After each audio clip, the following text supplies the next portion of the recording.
Hello everyone and welcome back to another audio text video. Welcome Botany. So today I'm going to be reading through section 1.3. So our third section and our final section of chapter 1, the world of plants. Okay, so what we're going to learn about today is botany and the scientific method. All right, let's get started. Botany and the scientific method. During the 1600s, botanists began to carry out experiments to determine how plants grew. They noted, for example, that a potted plant gained considerable weight over time, even though the amount of soil in the pot remained about the same. They correctly concluded that water must contribute greatly to plant growth. The study of plants, like other sciences, has always involved making observations, forming questions about what is observed, developing possible answers, and then testing how well those answers are supported by facts. This approach has been commonly known as the scientific method, although there is no formal procedure that all scientists must follow. Botanists, like other scientists, test hypotheses. The word science comes from the Latin scientia, meaning having knowledge. Scientific knowledge is a particular kind of knowledge that is different from other types, such as knowledge based on faith. Science is the pursuit of knowledge based on direct observation of the natural world and experimentation to test conclusions. Any conclusion that can be investigated by observing natural phenomena is within the realm of science. For example, the proposition that acorns grow into petunias can be tested by planting acorns and observing that oak trees result. In contrast, any statement that cannot be tested by observation or experiment is outside the realm of science. For instance, the statement that the world is the result of divine creation is outside the realm of science because no experiment can be designed to test its truth. Note, however, that science itself rests on certain basic beliefs that cannot be tested, such as the belief that the laws of chemistry, physics, and biology will be the same tomorrow as they are today. Here's an example of an experimental approach. If you wanted to know whether sunlight makes grass grow, you could conduct an experiment of covering a patch of lawn with a box that blocks out all light. You predict that if sunlight makes grass grow, then the grass underneath the box should grow less than the uncovered grass. After a week, you turn the box over and discover that the grass under it has grown more than the grass outside. In this instance, apparently the grass grew more in the absence of sunlight. We will discuss these surprising results later in the chapter. An early advocate of using an experimental approach was Sir Francis Bacon, 1561 to 1626, who believed that scientists of his day relied too heavily on the works of the Greek philosopher Aristotle, who lived from 384 to 322 BC, figure 111. While Aristotle made many observations and wrote volumes about the sciences, particularly zoology, he was not always a careful observer and seldom did experiments to check his conclusions. For example, he believed plants did not reproduce sexually. Many of Bacon's contemporaries accepted Aristotle's conclusions without testing them, simply applying those general conclusions to specific facts. This reasoning from the general to the specific is known as deductive reasoning. Here is an example of deductive reasoning. Aristotle developed a generalization, also called a major premise, that plants have no sexual reproduction. He would then identify a specific organism as a plant, a statement called a minor premise. Without in-depth observation of that plant, he then concluded that since this organism was a plant, therefore, it had no sexual reproduction, a conclusion based on deduction, not an observation. Bacon thought it was useless to simply gather data and then not form conclusions based on that data. He had even less sympathy for people who drew conclusions without bothering to support them with data. He described such people as spiders spinning webs, working out conclusions only in their minds like cobwebs of learning, admirable for the fineness of thread and work, but of no substance or profit. Instead, Bacon admired people who gathered and analyzed data to reach conclusions that they then applied, comparing them to bees who visit many flowers and then use what they have collected to make something useful. Honey. Sir Francis Bacon. Bacon was a firm believer in the power of experimentation and the scientific method to uncover truth. Bacon believed that scientists should start with specific observations and then form general conclusions based on those observations, a process known as inductive reasoning.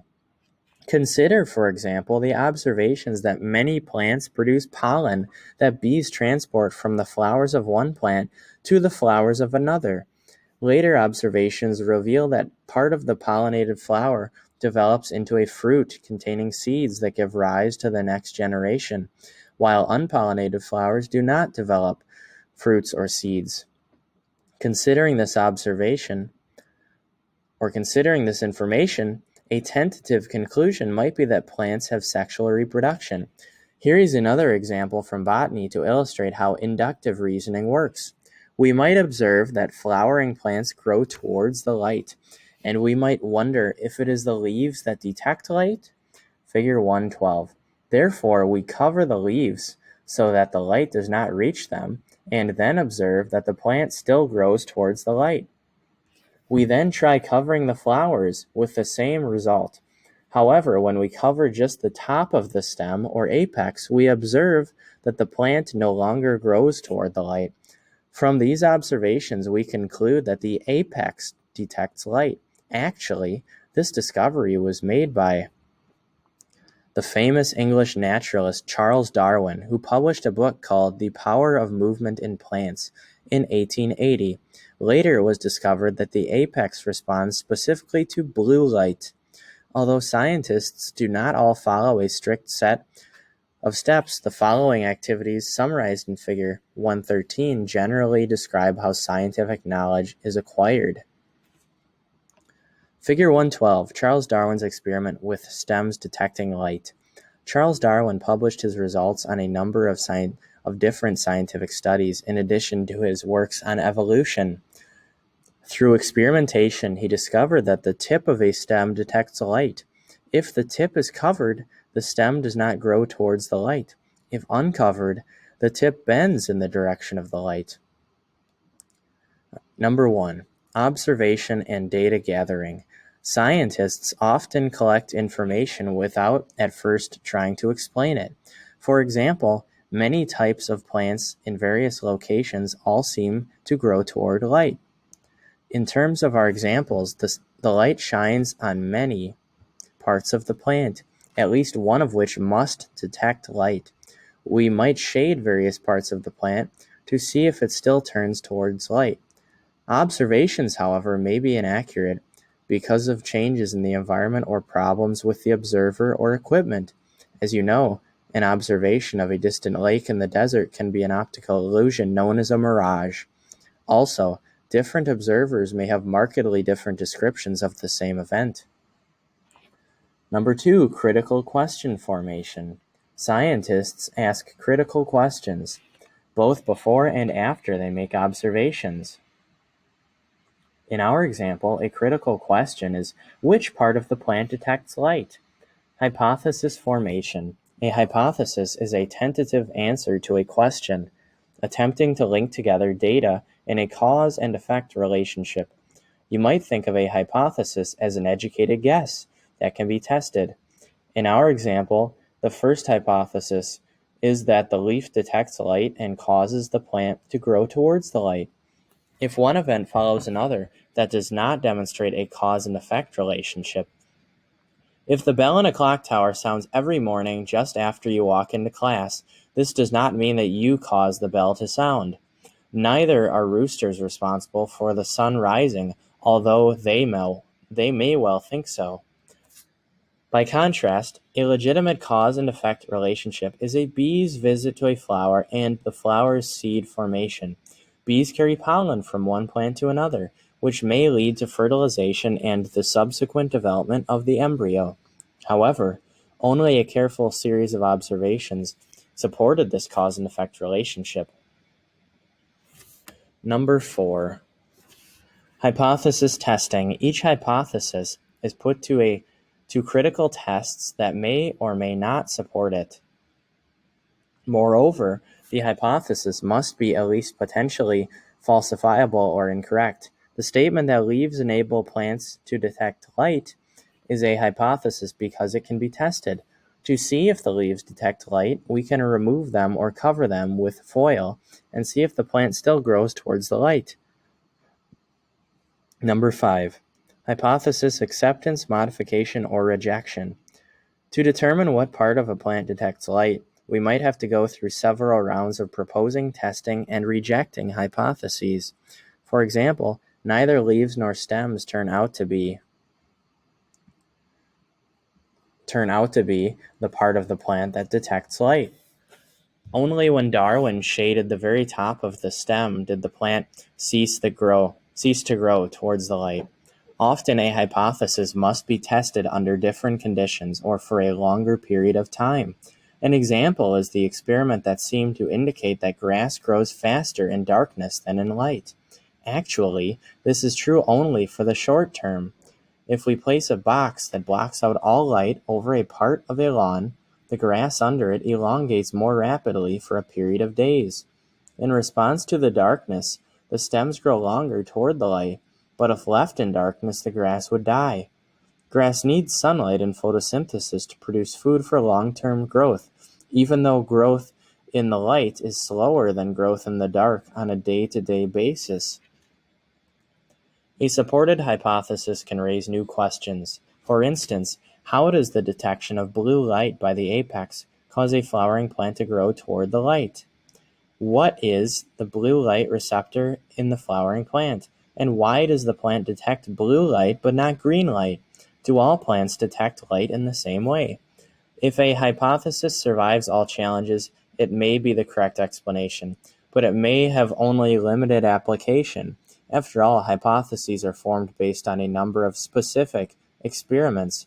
For example, experiments on plant responses to light might be done on some flowering plants, but do the results apply to all plants? If a hypothesis supported on a small scale, in this case for flowering plants, is later supported on a wide scale, in this case for all types of plants, it is considered a theory. In other words, a theory has a much broader application than a supported hypothesis. For example, evolution is considered a theory because it has been supported by many repeated observations and experiments relating to many different types of organisms. In scientific terms, then, a theory is very well supported by evidence, in contrast with the informal use of the term to mean a proposed explanation that is not necessarily well supported. Most scientific hypotheses should have a short life because they are refined and perhaps discarded by testing. Although ideally, scientists should be objective, they sometimes make subjective judgments, such as being reluctant to discard a favored hypothesis because it just seems to them that it should be correct. Good scientific work is often like solving a mystery or being a successful detective. You do not necessarily know how it will all come out in the end, but if you are logical and careful, you will learn a lot and have fun in the process. Figure 114, a botanist at work. This botanist is studying the effects of compounds that regulate the growth and development of plants. Botany includes many fields of study. Today, botanists study many aspects of plants. Figure 114. Plant systematists study the evolutionary history of plants. They give scientific names to newly discovered plants and participate in studies to identify and preserve species that are endangered and threatened with extinction.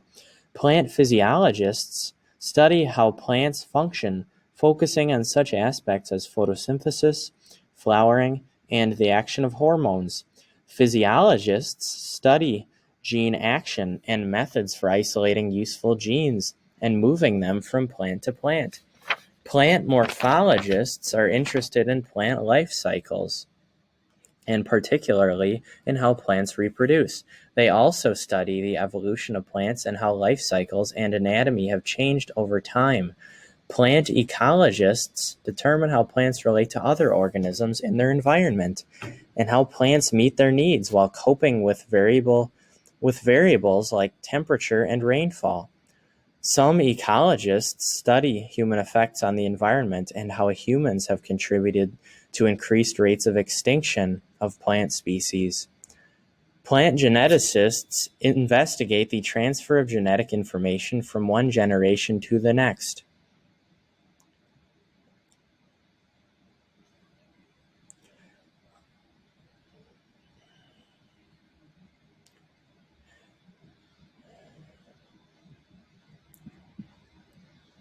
As you have read, plant biotechnology and genetic engineering can improve agricultural crops. In recent years, these traditional botanical disciplines have become interrelated. For example, a plant ecologist may include physiology and genetics in experiments by studying a particular gene that produces an alkaloid that deters insect predators. A morphologist may use physiological and biochemical techniques to investigate an enzyme that controls the development of sperm from the pollen of a flowering plant. An anatomist, physiologist, and geneticist might work together to learn how a mutation prevents efficient water uptake by a plant. Discoveries in one field of botany often have implications for other fields. Botanists also study algae, fungi, and disease-causing microorganisms. In addition to studying the variety of plants, botanists investigate other photosynthetic organisms such as algae, Chapter 18, and photosynthetic bacteria. Studying algae provides insights into the evolution of the first plants from algae-like ancestors. Studying other photosynthetic organisms also leads to a greater knowledge of the mechanism and role of photosynthesis. In fact, algae and photosynthetic bacteria carry out about half of the world's photosynthesis. Fungi are not photosynthetic and differ from plants in many other ways. Chapter 19. Indeed, many scientists believe that fungi are more closely related to animals than to plants, based on analysis of DNA. Nevertheless, botanists often study fungi because they have similarities to plants and also affect plants and humans. Some help roots absorb minerals, while others are important in food production for humans or as sources of antibiotics. Botanists also study how fungi cause diseases in plants and animals. In addition, they explore how microorganisms like bacteria cause plant diseases, and also how viruses affect plants. Botanists are involved in a wide variety of occupations. In the academic world, they are teachers, professors, and researchers in schools, colleges, and universities. They also work as foresters, park rangers, ecological consultants, and wildlife biologists. Genetic engineering and pharmaceutical companies hire botanists to help develop useful types of plants and medicines. They become farmers, landscape architects, and horticulturalists. Botanists who specialize in growing fruits, vegetables, flowers, and ornamental plants. They sometimes specialize in studying particular types of plants, such as herbs, wine grapes, cut flowers, native grasses, or drought-tolerant plants for lawns and gardens. As you have seen, botanists engage in many areas of research on an amazing variety of plants and associated organisms that affect our lives in myriad ways. Plants are fascinating life forms in and of themselves, but you might also consider yourself to be studying plants as if your life depended on them, which it does. All right, everyone, that wraps up Chapter 1, The World of Plants, Section 1.3.